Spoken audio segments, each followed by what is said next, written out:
ओम शांति। भारत के अंदर बड़े ही उमंग उत्साह के साथ धूमधाम से त्यौहार मनाए जाते हैं,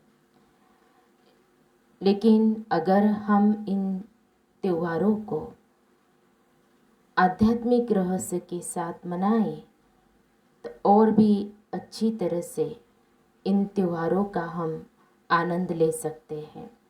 प्रजापिता ब्रह्मा कुमारी ईश्वरीय विश्वविद्यालय में भी सभी त्यौहार मनाए जाते हैं, लेकिन आध्यात्मिक रहस्य को जानते हुए, इसीलिए आध्यात्मिक रहस्य हर त्यौहार का क्या है यह बताने का प्रयास जो बुक बनी हुई है त्योहार के आध्यात्मिक रहस्य, इसके द्वारा रक्षाबंधन के पावन पर्व की उपलक्ष्य में सबसे पहले आध्यात्मिक रहस्य बताया जा रहा है।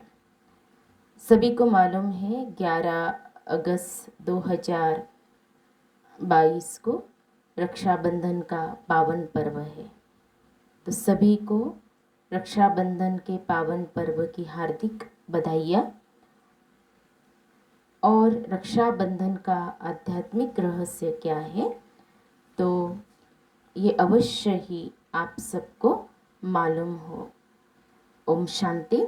हर वर्ष की तरह इस वर्ष भी रक्षाबंधन का त्यौहार भारत में बहुत ही धूमधाम से मनाया जाएगा।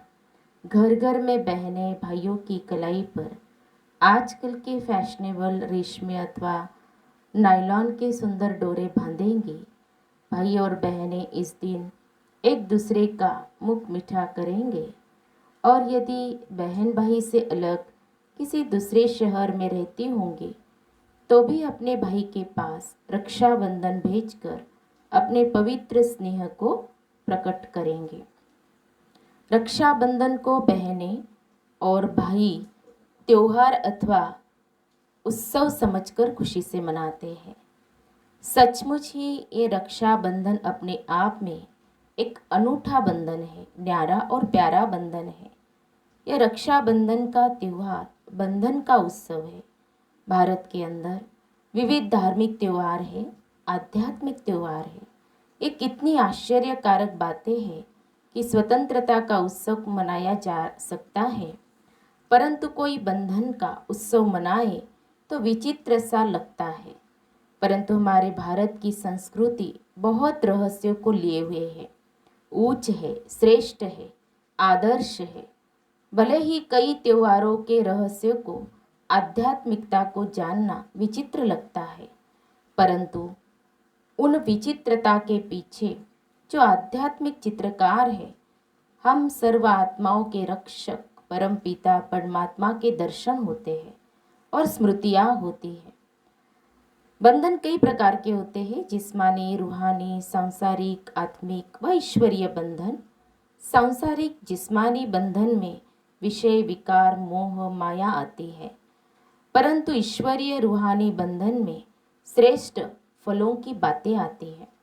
रक्षाबंधन आध्यात्मिक बंधन, धार्मिक बंधन है, एक पवित्र स्नेह, संबंध और विश्वास का बंधन है।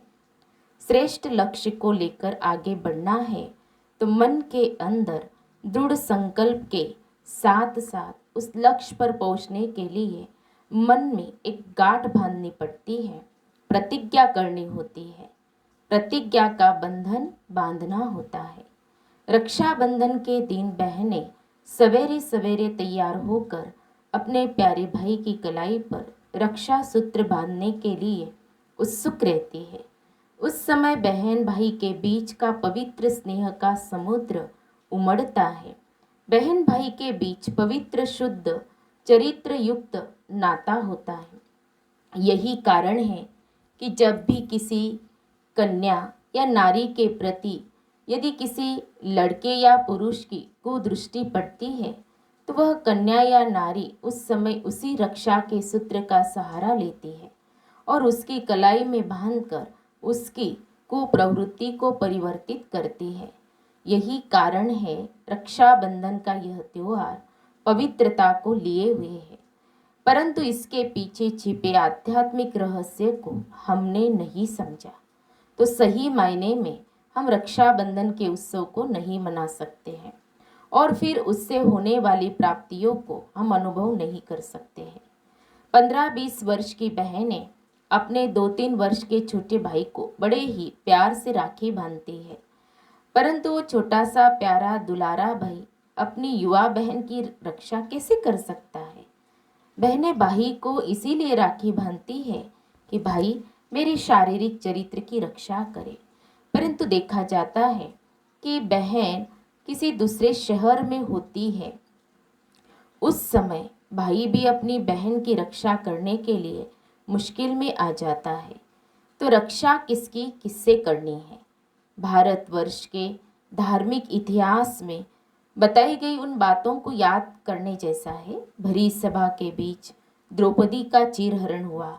हालांकि पूरी सभा के अंदर द्रौपदी के 5 पति भी उपस्थित थे, उसके अपने संबंधी थे, बुजुर्ग थे, चरित्र की रक्षा करने वाले गुरु भी उपस्थित थे, परंतु द्रौपदी रक्षा के लिए चिल्लाती रही, पुकारती रही, लेकिन किसी ने भी आकर मदद नहीं की। तब उसने भगवान को ही पुकारा और स्वयं भगवान ने उसकी रक्षा की। जब भाई भी या अन्य पुरुष भी रक्षा करने में असमर्थ है, तब सर्व प्रकार से रक्षा करने के लिए भगवान ही समर्थ है। परंतु आज इन बातों को कोई याद कहाँ करता है। इतिहास में दूसरी भी मिसाल है कि यमराज ने अपनी बहन यमुना के द्वारा राखी बंधवाई। राखी बंधवा कर यमराज निश्चिंत हुए कि बहन की उस राखी में इतनी शक्ति होती है कि जो यमराज सभी के प्राण लेने आते हैं, वह भी अपनी बहन से रक्षा सूत्र बांधकर अपने को शक्तिशाली समझते हैं। यम ने कहा था कि जो नर इस राखी को बंधवाएगा उसे यमदूत यातना नहीं देंगे। और एक मिसाल है जो विचित्र है। कहते हैं कि इंद्रदेव असुरों के द्वारा जब युद्ध में हार गए और जब पुनश्च वो युद्ध करने जा रहे थे, तो इंद्रायणी से राखी बांध कर गए और उन्हें अपना खोया हुआ स्वराज्य पुनः मिल गया। इंद्र का इंद्रायणी के साथ कोई भाई बहन का नाता तो नहीं था, बल्कि पति पत्नी का संबंध था। तब उसने इंद्र को राखी क्यों बांधी। देखा जाता है रक्षाबंधन के दिन ब्राह्मण भी यजमानों को राखी बांधते हैं। ब्राह्मण घर घर में जाकर राखी बांधते हैं और ब्राह्मणों को दक्षिणा भी मिलती है। ब्राह्मणों का भी यजमानों से कोई भाई बहन का नाता नहीं होता। निश्चित ही इस बंधन से ब्राह्मण का कोई रहस्य जुड़ा हुआ है। बहनों के द्वारा बांधे गए सूत्र को पवित्र स्थान दिया, परंतु आज अगर कोई पत्नी अपने पति को राखी बांधे तो इसे स्वीकार किया जाएगा। भारतवर्ष में ही पहले यह प्रथा थी कि जब पति युद्ध में जाता था तब उनके पत्नी द्वारा तिलक देकर उन्हें विजय के लिए सूत्र बांधा जाता था। लेकिन धीरे धीरे यह प्रथा खत्म हो गई और ये रक्षाबंधन त्यौहार सिर्फ एक रस्म बनकर रह गया। परंतु इस त्यौहार के पवित्रता को पहचानना चाहिए। रस्म और रिवाज के हिसाब से बहन अक्षत, केसर या चंदन का तिलक, फूल, राखी रखकर थाली को सजाती है और बड़े प्यार से अपने भाई को राखी बांधने की रस्म निभाती है। परंतु इसका रहस्य क्या है।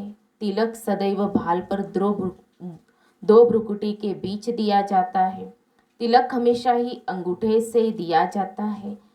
इस पंच तत्व के बने हुए शरीर को चलाने वाली सच्चित आनंद स्वरूप आत्मा है।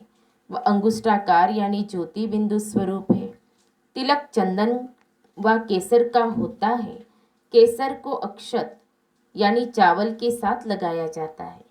यह अपने में पवित्रता और सुगंध को लिए हुए है। अक्षत यानी अविनाशी। अक्षत पर केसर लगाना आत्मा को ज्ञान में रंगने का बोधक है। तो ये तिलक हमें आत्मा के निज गुण को याद दिलाता है कि आत्मा पवित्र है, अमर है। इस तिलक के साथ रेशमी धागों से बनी राखी बहनें अपने भाइयों के कलाई पर बांधती है। बांधते समय स्नेह के भाव उमड़ते हैं, एक विश्वास की ज्योति जलती है और जैसे भाई बहन एक दूसरे से यह प्रतिज्ञा करते हैं कि हम दोनों एक दूसरे के सुख दुख में साथ निभाएंगे और मुख मीठा करते हुए यही भाव रखते हैं कि एक दूसरे से हम मीठे बोल ही बोलेंगे। परंतु यह शांतिपूर्ण व्यवहार, यह मिठास, यह पवित्रता अब इन संबंधों में दिखाई नहीं देती। रक्षाबंधन के इस त्योहार को पुण्य प्रदायक पर्व अथवा विष तोड़क पर्व भी कहा जाता है। इससे सिद्ध होता है कि इसका संबंध विषय विकारों को छोड़ने तथा पवित्र आत्मा या पुण्य आत्मा बनने से है। ब्राह्मण लोग धर्म के कार्य में ही हाथ डालते हैं और पवित्र कार्य करना ही उनके लिए नियम है।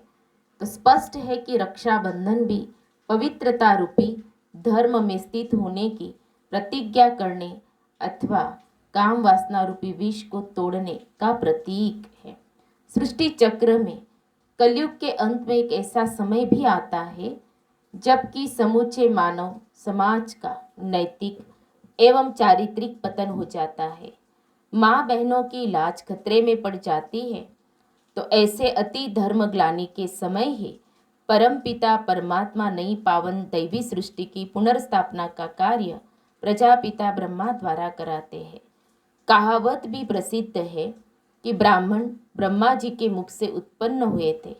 इसका आध्यात्मिक रहस्य यह है कि ज्ञान सागर परम पिता परमात्मा ने ब्रह्मा के मुख से ज्ञान सुनाकर जिन मनुष्य आत्माओं को पति से पावन बनाया, वही सच्चे ब्रह्मा मुख वंशावली ब्राह्मण अथवा ब्रह्मा कुमार और ब्रह्मा कुमारी कहलाए। तब इन ब्रह्मा वसु मुख्यतः आध्यात्मिक बहनों ने सभी पुरुषों को पवित्रता की राखी बांधकर कुदृष्टि से अपनी रक्षा करने के लिए सर्वरक्षक परमपिता परमात्मा के संरक्षण में रहने की प्रतिज्ञा करवाई थी। रक्षाबंधन इसी महत्वपूर्ण वृत्तांत का स्मरण दिवस है। यह रक्षाबंधन जो आत्मा के रक्षक परम पवित्र परम पिता परमात्मा से संबंध नाता टूट चुका है, उसे जोड़ने के लिए प्रेरित करता है।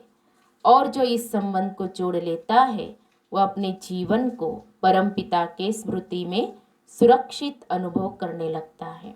रक्षाबंधन त्योहार परम पिता परमात्मा और उनकी संतान आत्मा के बीच का भी बहुत बड़ा पवित्र बंधन का त्योहार है।